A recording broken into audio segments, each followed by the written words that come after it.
Hey, what's going on? It's your boy BT, and I came here to talk some boxing with the thousands of True School Sports subscribers. What's going on, guys? Now, Eddie Hearn, Matchroom Boxing, recently came out, and he said that, a fight with Kell Brook and Errol Spence is still very possible. Now, I made a video not too long ago saying that I don't think Kell Brook will fight at welterweight ever again, and, I know a lot of people who share the same opinion as I do, but with that being said, Kell Brook, Errol Spence, that's a great fight, man. Honestly, a lot of people who don't like Kell Brook don't think he's the best welterweight in the world.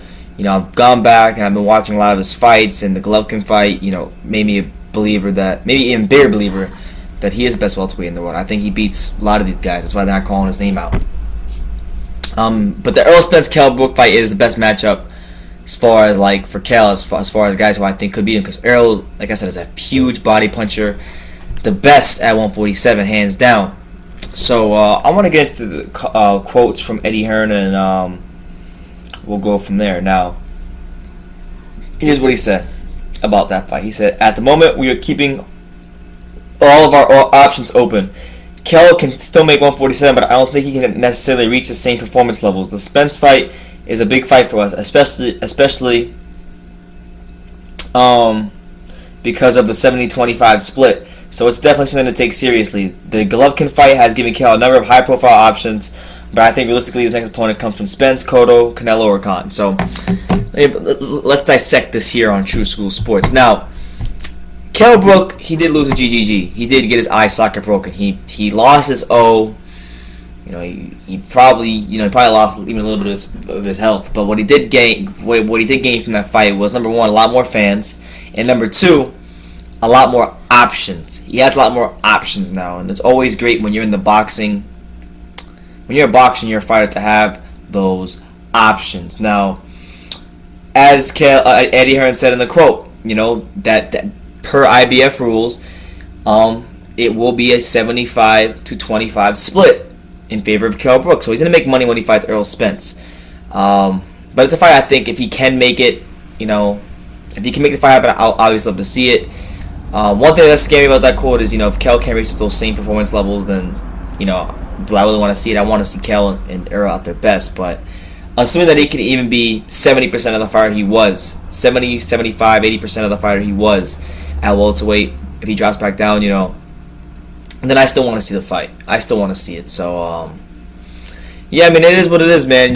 He's got options.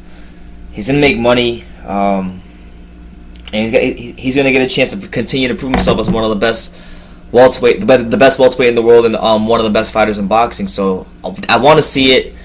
And, I think it would answer, because a lot of people don't like Kell Brook, but I feel like even though people don't like Kell Brook and they think he's a bum and he's a cherry picker and all this stuff, with him beating Sean Porter and then going up to fight Golovkin, a lot more questions have been answered about Kell Brook.